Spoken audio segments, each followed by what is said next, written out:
우리만 이렇게 못 살고 우리만 이렇게 자유가 없고 민주주의가 없다라는 것을 북한 주민들이 알았다라는 것, 그게 핵심이라는 거죠. 그러한 생각을 하는 사람들을 통제하기 위해서 북한 당국의 위로부터의 억압과 감시와 통제는 더 세질 수밖에 없겠죠. 그런데 밑에서부터 올라오는 이 분출하고자 하는 힘은 더 강하면 이게 폭발할 수밖에 없다는 겁니다. 그렇기 때문에 이 민심의 이반이 결국은 북한 정권의 붕괴로 이어질 수밖에 없다. 그래서 우리가 지금은 북한 정권의 급변 사태에 대한 부분들을 반드시 준비를 해야 될 때이고요.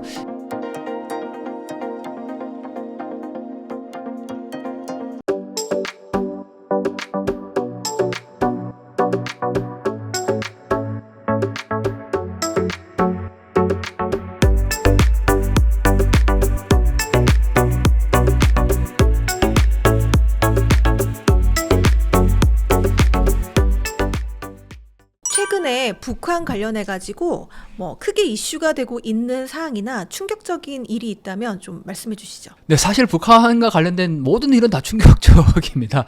아니 지금 뭐 오물풍선이 계속해서 날아오고 있지 않습니까? 근데 얼마 전에 우리 합참에서도 발표를 했는데 이 오물풍선의 정확도가 더 이제 높아지고 있다. 그 얘기는 용산 대통령실을 겨냥을 해서 그 지역에 집중적으로 지금 오물풍선이 떨어지고 있는데 내용물도 바뀌고 있어요. 그게 과거에는 그냥 뭐 그 전까지는 지금까지 총 30여 차례를 보냈는데 그 전까지는 진짜 쓰레기를 넣었어요. 근데 최근에는 보면 그 한국의 정치적인 내용을 반영한, 즉 탄핵에 대한 얘기를 하는 삐라가 대부분이요. 뭐 그 수천 장의 지금 삐라가 이렇게 이제 그 다량의 삐라가 이곳에 지금 집중적으로 떨어지고 있는데 이것도 지금 우리가 잘 대응하지 못하고 있는 것도 너무너무 충격이고, 또 북한에서 지금 그 수해가 발생했지 않습니까? 지난 7월에 수해가 발생해서 계속 수해 복구 작업을 하고 있는데 김정은도 이 수해 복구 현장에 지금 3번이나 갔습니다.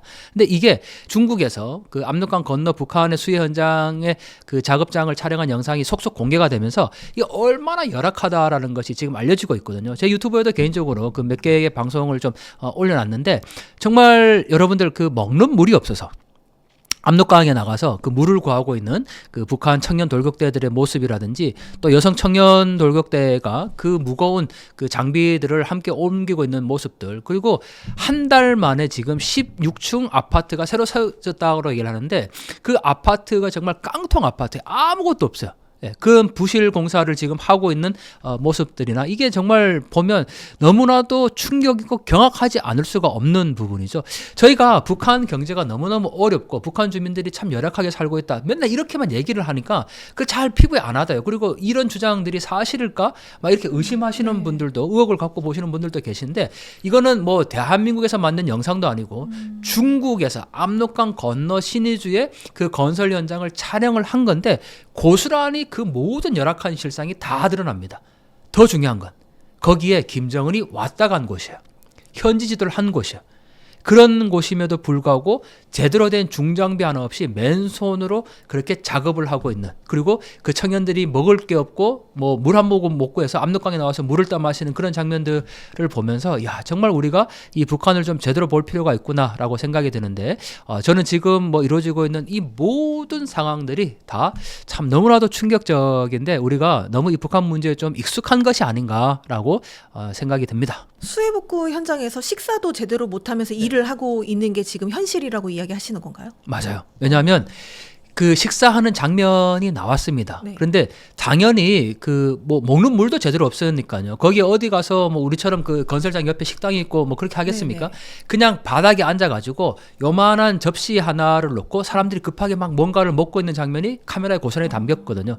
예, 그게 이제 뭐 제대로 이제 먹지도 못하고 일을 하고 있는 장면이고, 더 놀라운 거는요, 24시간 건설 일을 한다는 겁니다. 쉬는 시간이 없이요? 쉬는 시간은 말할 것도 없고 밤새 건설장을 계속 돌린다는 거예요. 어떻게 알 수 있냐면 이게 중국에서 이제 촬영한 영상을 보면 저녁이, 아침부터 이제 촬영을 하면 저녁이 되지 않습니까? 어두워지면 일을 끝나야 되는데 거기에 야간 조명을 켜고 심지어는 횃불하고 모닥불을 펴놓고 장작불을 펴놓고 계속 건설을 하고 있는 장면이 나옵니다. 그게 새벽 2시까지 촬영이 된 거를 제가 확인을 했거든요. 그러니까 그 시간까지 계속 지금 작업을 하고 있으니까 이게 얼마나 열악한 상황임을 확인할 수 있냐는 거죠. 그런데 그렇게 하는 이유가 있습니다. 김정은이 네. 여기를 현지 지도하면서 올해 12월 안으로 무조건 이거를 완공해라라고 지시를 했거든요. 그러니까 이 지시 하나 때문에 지금 수많은 이 북한 청년들이 이 건설 현장에 수해복구 현장에 동원이 되어서 자신들의 청춘들을 깡그리 지금 박치고 있는 그런 상황이니까 정말 이 북한의 상황 규탄해지지 않습니까? 그런 상황에서 또 이렇게 한쪽에서는 오물풍선 보내고 러시아 파병하고 이 정말 북한의 이 독재 아무리 정말 비판해도 저는 부족하지 않을 것 같습니다. 사실 많은 분들이 북한의 이제 실상에 대해서 우리나라 뉴스에서 접하는 게 이제 대부분이거든요. 그렇다 보니까 지금 북한의 뭐 체제가 붕괴될 수 있다, 그런 위험 요소들이 있다고는 하는데 모르시는 분들이 굉장히 더 많아요. 어떠한 위험 요소들이 좀 있을까요? 저는 북한의 체제가 뭐 붕괴되냐 아니냐 뭐 또 이렇게 말씀드리면 그 얘기 뭐 1994년 김일성 죽었을 때부터 들었다. 30년 된 얘기다. 막 이렇게 이제 말씀들을 하시거든요. 그런데 그때 상황과 지금의 상황은 완전히 다릅니다. 무엇보다 북한 주민들이 깨어나고 있고 거기에 정보가 굉장히 중요한 요인이라는 겁니다. 자, 북한 체제가 유지되기 위해서는 외부로부터 정보를 철저히 통제하면 돼요. 그리고 배급을 주면 됩니다. 먹는 문제를 해결해 주면 돼요. 그런데 지금 먹는 문제 해결하지 못하잖아요. 그리고 정보가 지금 들어가고 있잖아요. 오직하면 북한의 이 장마당 세대가 아버지 어머니 때와는 전혀 다른 생각을 지금 하고 있다는 거죠. 일단 충성도가 약한 거예요. 그리고 무엇보다 북한이 오죽하면 반동 사상 문화 배격법이라는 것을 만들었겠습니까? 그 법의 골자는 한마디로 남한 영화나 드라마를 조직적으로 유포하거나 봤을 경우에는 최고 사형까지 시킬 수 있다라는 거예요. 그런데도 이게 통제가 안 되잖아요. 왜냐하면 정말 이 남한 영화나 드라마에 한 번 빠지면 마약처럼 헤어나올 수가 없다라고 표현을 하거든요. 그 얘기는 그 정도로 외부 정보를 접하면서 자신들의 체제가 얼마나 모순적이라는 것을 사람들이 알아가기 시작했다라는 거죠. 그러면 그러한 생각을 하는 사람들을 통제하기 위해서 북한 당국의 이 위로부터의 억압과 감시와 통제는 더 세질 수밖에 없겠죠. 그런데 밑에서부터 올라오는 이 분출하고자 하는 힘은 더 강하면 이게 폭발할 수밖에 없다는 겁니다. 저는 어느 정도 이제 그 임계점에 다다랐고 정말 북한 주민들이 이 북한 내부의 어떤 상황들에 대해서 불만을 갖고 있을 수밖에 없는데 여기에 또 하나 북한이 기름을 부은 게 있습니다. 바로 김주애. 아니 이 10대 소녀를 지금 후계자 아닌 후계자로 마치 지금 북한이 그 상정한 것처럼 그렇게 공개적으로 활동을 하고 있지 않습니까?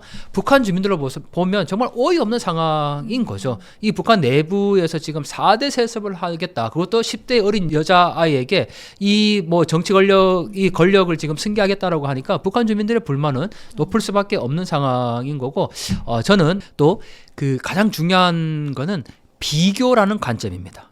그러니까 과거에는 비교할 증거가 없었어요. 자기들이 뭐 이렇게 그 미국의 대북 제재를 받고 뭐 제북 적대시 정책, 대조선 적대시 정책 때문에 어렵게 생활을 해도 그게 결국은 뭐 전 세계 인민들이 다 겪는 동일한 거라고 생각을 했지만 이제는 그게 아니라는 걸 알게 됐어요. 우리만 이렇게 못 살고 우리만 이렇게 자유가 없고 민주주의가 없다라는 것을 북한 주민들이 알았다라는 거, 그 비교의 증거가 생겼다라는 거, 그게 핵심이라는 거죠. 제가 얼마 전에 그 만난 그 탈북민 중에 아마 기억하실 겁니다. 작년에 동해안에서 목선을 타고 일가족이 탈북한 사례가 있었습니다. 네, 뉴스에서 본 것 같습니다. 네네. 제가 그 주인공을 직접 만났거든요. 그런데 그 탈북을 주도했던 사람이 누구였냐면 20대 여성 청년이었습니다. 그 여성 청년이 가족을 데리고 탈북을 결심하기까지 가장 결정적인 계기는 한국의 영화나 드라마를 보면서 생각을 깨쳤다라는 거고 더 중요한 거는 내가 여기에서 살면, 즉 북한이죠. 살면 도대체 나의 미래는 어디에 있는가? 그런 고뇌를 했다는 거예요. 그런 고민과 고뇌 속에서 결국은 자기가 목숨을 걸고 자기 가족들을 데리고 목선을 타고 동해안으로 올 수 있었다라는 거죠. 한국에 들어오기 전에 그 공해상까지 나갔을 때 이 청년 여성이 그렇게 말했다고 합니다. 나는 이제 여기에서 죽어도 여한이 없다. 왜냐하면 저 감옥 같은 북한을 벗어났다는 것만으로도 나는 성공한 거다. 근데 그렇게 얘기하면서 돌아보니까 자기 가족들이 있었던 거죠. 그래서 이 가족들 나는 다 살려서 대한민국까지 가야 되겠다라고 생각해서 다시 그 정신을 가다듬고 한국까지 왔다고 하는데 결정적인 변수가 바로 한국의 영화 드라마, 즉 정보였지 않습니까? 그렇게 깨어난다라는 거죠. 그런 점에서 보면 저는 30년 전 북한이 붕괴한다 그런 주장과 지금의 상황은 완전히 달라졌다라고 저는 보고요. 또 하나 중요한 거 있습니다. 제가 이번에 그 캐나다에 그 출장을 갔었는데요. 그 캐나다에서 그 북한 변화를 위해서 일하고 있는 NGO들이 있습니다. 굉장히 영향이 있는 NGO인데 이들이 대부분 이제 그 한인 2세들로 이루어져 있거든요. 근데 뭐 변호사들도 있고 한데 그 한인 2세들이니까 뭐 북한 문제 당연히 한인 2세라고 하면 그 아버지 어머니가 이제 그 캐나다나 해외 이제 이민을 가서 거기에 현지에서 태어난 분들을 2세라고 얘기를 하는데 그 젊은 청년들이 지금 어떤 생각을 하고 있냐면 북한에 어떻게 하면 정보를 투입을 해서 북한 주민들을 깨울 것인가 이걸 고민하고 있어요. 근데 그냥 뭐 지금 한국에서 하고 있는 것처럼 뭐 풍선 보내고 전단 보내고 이게 아니고 지금 이 21세기 AI 시대에 걸맞는 그러한 기술을 도입해서 어떻게 하면 북한 주민들에게 정보를 전달할 수 있을 것인가. 심지어는 일론 머스크가 얘기하는 그 스타링크까지 얘기를 해요. 그걸 어떻게 응용해서 북한 주민들에게 정보를 전달할 것인가. 처음에 들으면 굉장히 호황한 얘기 같잖아요. 네. 막단 예산도 필요할 것 같고. 그런데 지금 그거를 실제로 하기 위해서 일을 하고 있는 청년들이 있다라는 거죠. 저는 그걸 보고 정말 깜짝 놀랐습니다. 아, 우리가 정말 너무 우물한 개구리처럼 이렇게 그 여기 안에서 우리는 지금 뭐 여전히 통일해야 되냐 말아야 되냐 이런 논쟁하고 있고 뭐 통일되면 북한에 거지들 몰려오고 뭐 이런 얘기들만 하고 있잖아요. 한 번도 경험해보지 않았지만 오히려 그들은 지금 북한의 변화를 위해서 본인들이 여기에서 할 수 있는 일을 찾고 있다라는 거죠. 저는 그게 굉장히 중요하다고 보기 때문에 정말 21세기 AI가 주도하고 있는 이 급변하고 있는 시대에 우리의 통일 문제나 북한 문제도 조금 더 다른 전략들을 짜서 북한 주민들의 그 정보 접근권을 확대할 필요가 있다고 생각을 합니다. 그렇게 북한 내부의 민심이 네. 굉장히 안 좋음에도 불구하고 또 정부에서 시키면 강제 파병도 당하고 또 새벽 2시까지 근로도 해야 되고 노동도 해야 되고 계속 또 체제 안에서 일을 하게 되잖아요. 그러면 우리나라 같은 경우는 민심이 악화되면 나와서 집회라도 하는데 북한 분들은 그런 거를 민심이 악화되면 어떻게 그걸 표출을 하시나요? 일단 질문을 주실 때 네. 어떻게 표출하나요? 라고 질문을 주셔서 일단 감사합니다. 왜냐하면 많은 분들이 왜 북한에서는 시위를 하지 않나요? 이렇게 네. 질문을 주시거든요. 네. 근데 저는 우리가 알고 있는 지금 그 질문 속에 모든 정답이 있는데 우리는 집회 결사의 자유가 있습니다. 뭐 이런 시위도 할 수 있고 뭐 심지어는 대통령 물러나라고 시위해도 뭐 잡혀가지 않는 그런 세상에 살고 있지 않습니까? 하지만 북한은 아직까지는 공포 정치가 여전히 남아있다라는 거죠. 말 한마디 잘못하면 정말 지도새도 모르게 끌려가서 목숨을 잃을 수 있는 그 독재가 여전히 남아있고 더군다나 우리가 한국도 약 30-40년 전에 뭐 독재가 있었다고 얘기를 하는데 그때 말 한마디 잘못했다고 해서 또는 뭐 정권에 저항했다고 해서 총살시키진 않았잖아요. 공개처형 한 사례 들어봤습니까? 한국에서? 아니요. 없었거든요. 근데 북한은 그게 지금 현재 진행형이라는 사실입니다. 그러면 결국은 우리가 생각하는 대규모 집회를 하기 위해서는 누군가 그것을 조직하고 또 거기에 사람들이 호응해서 어떤 광장에 모여야 되는데 그걸 결집할 수 있는 세력까지는 아직까지 이루어지지 않고 있다는 거죠. 왜 그럴까? 그걸 하면 3대가 멸족될 수 있다는 그런 두려움이 여전히 남아 있습니다. 그리고 공개 총살 당하는 장면을 어릴 때부터 사람들이 봤다라는 거죠. 그게 심각한 트라우마로 여전히 남아있는데 야 북한 사람들은 왜 시위를 못해? 우리는 다 이렇게 민주화를 이뤘는데 북한 사람들 너무 우매한 거 아니야? 저는 그렇게 비판하기는 좀 너무 우리의 시각이지 않을까. 물론 북한 주민들이 지금 저렇게 물론 어떤 분들은 뭐 댓글을 통해서 야 북한 주민들이 저렇게 그냥 뭐 순응하면서 지금 말씀 주신 것처럼 네. 그냥 명령하면 다 따라하고 하니까 이제 우리의 그 역할을 할 수가 없다. 그건 뭐 북한 주민들 운명이다 이렇게까지 말씀하시는데 저는 그 북한 주민들이 그렇게 할 수밖에 없는 이유가 그 절대절명의 공포정치가 여전히 작동하고 있는데 그러한 와중에도 그 틈새가 지금 발생하고 있다는 겁니다. 즉 대규모의 시위는 발생하지 않았지만 누군가 시장에서 이제 장사를 하는데 그 불법인 거죠. 근데 그 물건을 이제 빼앗으려고 뭐 보이부나 공안이 이제 오게 되면 뭐 거기에 대해서 저항하는 모습들 그리고 뭐 왜 이걸 뺏어가냐 이렇게 이제 말하는 것 자체가 사실 과거와 비교하면 정말 많은 변화라고 할 수가 있는 거죠. 그러니까 북한에서 시위가 났거나 또는 뭐 대규모 시위는 아니더라도 누군가가 저항을 했거나 그게 안 나오잖아요. 뉴스에. 우리가 알 수가 없는 거잖아요. 그래서 우리가 야 북한에서 왜 저렇게 조용해 뭐 무슨 일이 아니라 이렇게 얘기하고 있지만 실제 북한에서는 무슨 일이 일어나고 있는 거 아닐까요? 우리가 모르고 있는 거 아닐까요? 네, 저는 거기에 훨씬 더 희망을 갖고 있고 그런 점에서 우리가 해야 될 역할들이 분명하다. 어떻게 하면 북한 주민들을 더욱더 깨울 수 있고 이 많은 정보들을 보낼 수 있는지 그리고 북한 주민들도 그걸 원하지 않겠습니까? 바라지 않겠습니까? 아니 우리가 불만은 있어. 근데 어떻게 해야 조직적으로 저항할 수 있어? 뭐 이런 어떤 방법적인 부분들을 조금 고민하고 있지 않을까요? 그런 부분들을 우리가 어떻게 이제 알려줘야 될까? 그게 바로 이제 정보 접근권의 확대인데 그런 점을 우리가 지금도 고민하는 것이 북한 사회 변화를 촉진시킬 수 있는 하나의 요인이라고 보고 제가 늘 강조하지만요. 통일은 그냥 누군가 가져다 주는 게 아니에요. 정치권이 절대 할 수 없습니다. 오늘날 뭐 김정은이 뭐 우리 대통령과 손잡고 뭐 통일합시다. 뭐 우리가 뭐 핵무기 내려놓겠습니다. 하겠습니까? 절대 안 할 거거든요. 그러면 누군가가 우리에게 통일을 갖다 주는 게 아니고 우리가 북한 사회를 변화시킬 수 있는 일을 해야 된다라는 거죠. 지금 여기에서. 그게 바로 저는 북한 주민들을 깨우는 거, 정보를 투입하는 거. 탈북민들이 이 대북 풍선을 보내고 있고 물론 그걸 지원하는 것도 방법일 수 있겠지만 그거와 함께 AI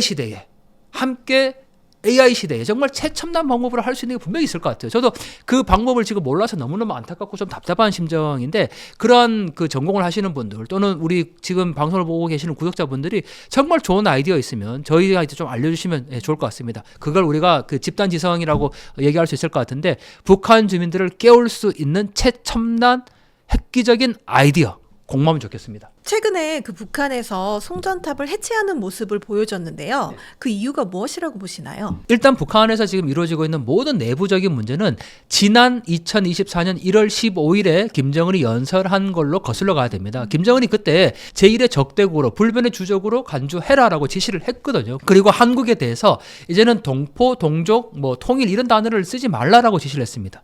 심지어는 삼천리 금수강산 8천만 결의라는 단어조차도 쓰지 말라고 얘기를 했죠. 그러다 보니까 북한도 이제 애국가를 뭐 조선민주인민공화국 국가라는 이름을 바꿨는데 그 국가에서 가사까지 삼천리 아름다운 내조국을 이 세상 아름다운 내조국으로 바꾸고 북한의 일기예보에 한국을 완전히 지도에서 빼버리고 모든 상황들을 지금 한국에 대해서는 삭제하고 있는 그런 조치를 취하고 있는 겁니다. 송전탑 역시 마찬가지로 봐야 되겠죠.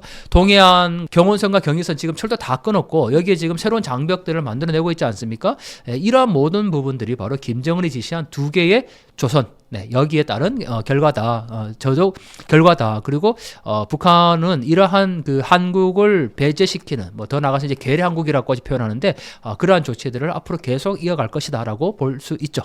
그 동해선 쪽에 남북 연결 육로를 폭파해가지고 거기를 대전착오로 조성했다고 들었는데요. 의도가 뭘까요? 네, 명확하게 이제 북한은 한국에 대해서 단절을 하겠다라는 겁니다. 지금까지는 어느 정도 뭐 그 금강산 관광부터 시작해서 개성공단도 있었고 뭐 최근에는 이제 경원선 연결까지 우리가 이제 생각을 했었는데 그 모든 부분들을 다 지금 단절하고 한국과는 완전히 이제 두 개의 조선으로 가겠다. 그리고 한국을 동포로 생각하지 않습니다. 북한은 적대적 관계라고 지금 이제 표현을 하고 있고 국경이라는 표현을 쓰고 있거든요. 국경은 국가와 국가대 관계입니다. 우리는 지금 남북한의 통일을 지향하는 특수관계로 되어 있기 때문에 우리는 접경이라는 표현을 쓰는 게 맞거든요. 그런데 북한이 명확하게 국가 대 국가라고 지금 표현을 하고 있기 때문에 지금 이렇게 남한과 연결된 그 모든 것들을 지금 단절하고 있다. 그게 김정은의 지난 1월 15일 연설에서 비롯된 그 지시 때문이다라고 볼 수가 있죠. 또 개성공단에 있는 시설들을 무단으로 또 사용하고 있다는 이야기도 들었는데요. 의도가 뭘까요? 그게 바로 북한이 겉과 속이 다르다라는 거죠. 자신들이 취할 수 있는 모든 혜택들은 다 누리는 겁니다. 개성공단은 본인들이 가동하면 안 되는 겁니다. 잠정 중단된 거기 때문에 그렇죠. 그런데 거기에 지금 그걸 불법적으로 가동을 하거나 거기에 있는 차량들을 이용을 해서 자신들이 쓸 수 있는 이점은 챙기고 그걸 한국과 지금 또 단절하면서 한국을 완전히 괴뢰라고 지금 얘기를 하고 있지 않습니까? 얼마나 이율배반적인 태도입니까? 그런 점에서 본다면 저는 이런 부분도 반드시 우리가 규탄해야 될 부분들이고 남북연락사무소 폭파했을 때도 그렇고 이게 다 우리 국민 세금으로 이루어진 겁니다. 근데 어느 날 하루아침에 그냥 다 폭파되고 세금이 날아간 거예요.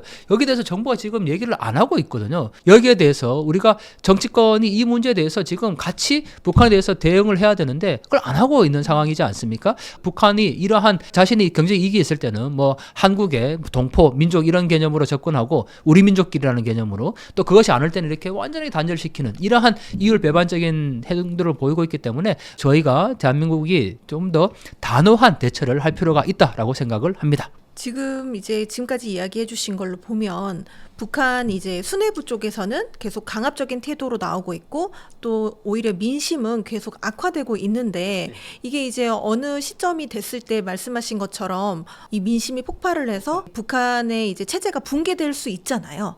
만약에 그렇게 북한 정권이 붕괴가 된다면 그 뒤에는 어떤 일들이 벌어질 거라고 예상하시나요? 민심이 폭발하고 북한 정권이 붕괴된다.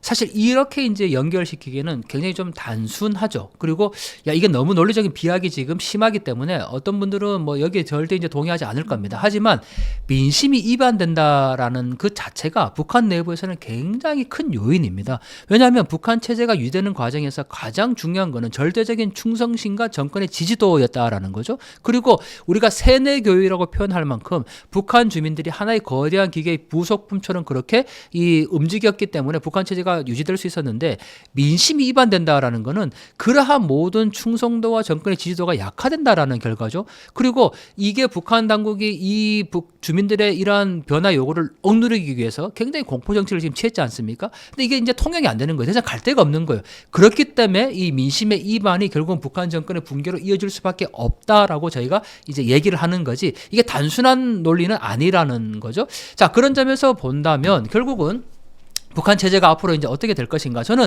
반드시 어떤 변화가 빠른 시일 안에 올 것이다. 뭐 이렇게 이제 말씀드리면 또 야 북한 정권이 뭐 곧 무너진대, 뭐 북한에 급변 사태가 온대, 막 이렇게 주장하는 사람들에 대해서 뭐 또 그런 주장이냐라고 얘기할 수 있겠지만 저는 명확하게 북한 체제가 결코 오래가지 않을 것이다. 그거는 지금에 벌어지고 있는 여러 가지 정황들, 그 북한 내부의 상황들, 예를 들면 어떤 그 정권의 충성도와 지지도의 약화, 그다음에 북한 주민들의 민심 위반, 경제적 붕괴, 더군다나 또 지금 북한이 러시아 전쟁에 올인하고 있는 그 대외적인 관계, 또 북한 정권의 지금 4대 세습에 따른 무리한 어떤 통제 정책, 그리고 또 북한 청년 세대들을 장마당 세대라고 얘기하는 그들의 그 생각들이 변화되고 있는 점, 이러한 여러 가지 요인들을 고려할 때 이게 분명 북한 체제 변화에 굉장히 그 중요한 동력으로 맞물려서 작동하고 있다라는 거죠. 그래서 우리가 지금은 북한 정권의 이 변화 또는 급변 사태에 대한 부분들을 반드시 준비를 해야 될 때이고, 이게 그냥 뭐 또 익숙한 하나의 의례적인 그런 상황들이 아니라 지금이야말로 정말 우리가 그 한반도의 변화를 좀 주시할 필요가 있다라는 거고, 내년이 한반도 분단이 된 지 딱 80년이 되는 네. 해이거든요. 2025년 저희에게는 정말 중요한 해인데 이러한 어떤 의미 있는 해에 북한 변화에 그 응집력이 이제는 폭발할 수 있도록 우리가 외부에서 힘을 좀 보여줄 필요가 있다라는 거죠. 스피커 있지 않습니까? 네. 스피커는 방향이 항상 외부로 가도록 되어 있는데 그 스피커를 통해서 자신의 이야기를 듣지는 못하잖아요. 근데 저는 이제 북한이 그 내부로 보여줬던 스피커, 그러니까 주민들을 향해서 북한 내부에서만 계속 선전선동하고 그 스피커가 안쪽으로만 향하고 있었는데 이제는 북한 주민들의 그 외부를 향한 스피커가 열려지고 있다. 그래서 우리가 어떻게 하면 북한 주민들에게 더 많은 정보를 보낼 수 있을 것인가, 그런 논의를 해야 될 것 같습니다.